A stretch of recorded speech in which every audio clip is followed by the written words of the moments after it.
Long family story. Starts with a squirrel. I was an itty bitty child, little toe headed me.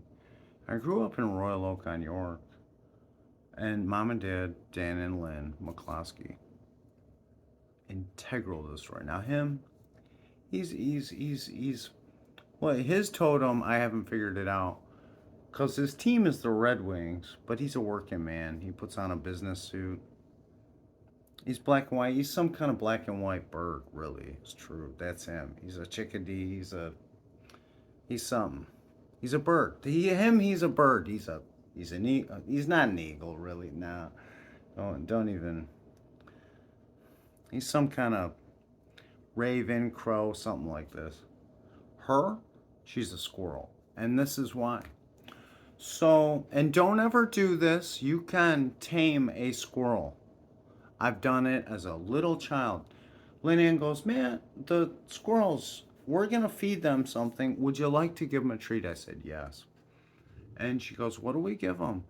And we gave them graham crackers with a sandwich of graham crackers or the bread. And in the middle, peanut butter, chunky peanut butter, clunk like that. And sometimes creamy peanut butter. So the squirrel, God love her, her name was Sydney. And we used to hand her the, it doesn't go to Sydney Bog Chocolate yet, hold on. So we, we used to hand Sydney the squirrel the treat, and off it would run. And she'd eat it like in the front window of the York house, and we'd watch this. This is cool, like nature stuff. And so one day, swear to God, this is scary stuff. This is why you don't feed animals so much, like that they get that close to you. Because Sydney was at the side door on the driveway and was about to enter the home almost. And Lynanne opened the side door and hit the squirrel. And the squirrel was like fight mode. I'm pissed. And bit her in the chin area. Okay? So then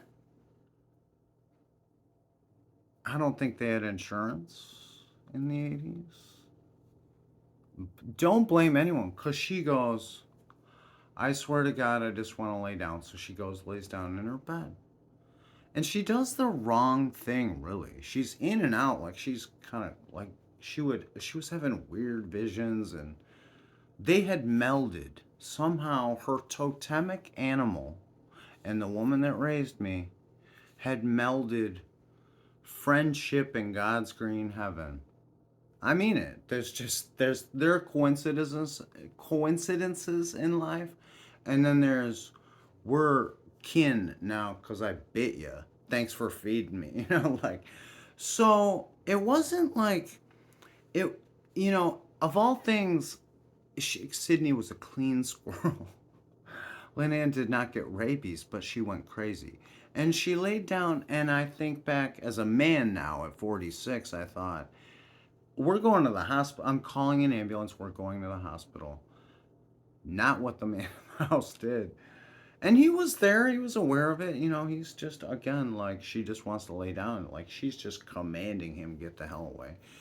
And she went a little crazy, and she was kind of drifting in and out. And they put this old, like, kind of like a thermal blanket on her, because Dan was giving her everything she wanted, not what she needed, which was a ride to the hospital. God only knows why. I mean, I'm a little kid back then. This is the 80s. And I was aware. I was kind of like, how's mom? He's like, she's alive. She's talking crazy stuff. And then finally, I think they got to the hospital, and they had to shit, it had gotten gangrene or something, because she has kind of a flat right shin bone, and the squirrel bite is still there to this day. So anyway, we didn't see the squirrel again. And that's odd. I don't know if Dan goes, I want the thing dead, give me your BB gun, I'm shooting it, Lauren, to somebody. Like, I don't know what's going on. But it didn't come back. And so she recovered, and, she got better. Lynn Ann, mom, I guess. And she goes, Matthew, they took Sydney because when she's under, like she was crazy dreaming as this sickness, when you have something festering, you don't want to put heat and a hot blanket all over yourself. But this is my advice to anybody at 46 now when I'm a child is taking orders and going off to school. Anyway, she says, they took Sydney, he will make an advertisement for us. And I'm like, okay, because that'd be cool. And the next year, it was, like some kind of nut cluster cereal came out. And the advertisement was a squirrel. Really, it was like doing tricks like a circus squirrel, and they were advertising this new cereal, cereal for kids. Almost like, thank you for lunch all the time. I'll give you something back when I get to squirrel heaven. I'm going to tell you about your family. So then Lynanne recovers, and I've seen her shout at the raccoon, stealing from the bird feeder, and it reminds me of how squirrels chatter. And him on the left in his easy chair watching her do it reminds me of a raven just watching his favorite um, squirrel tell off the raccoon that's eating all the bird seed. Anyway, so years later, they were out antiquing, and it makes me think of the blanket that she was under. Um, she was under for a while because they found this beautiful, um, almost like a tapestry. Someone had quilted many different things, and they had that over, the bed and the. It was at the back wall, like this big wall tapestry at the Oxford house when they lived there. I haven't seen them for 10 years. Peace. That's how I want it.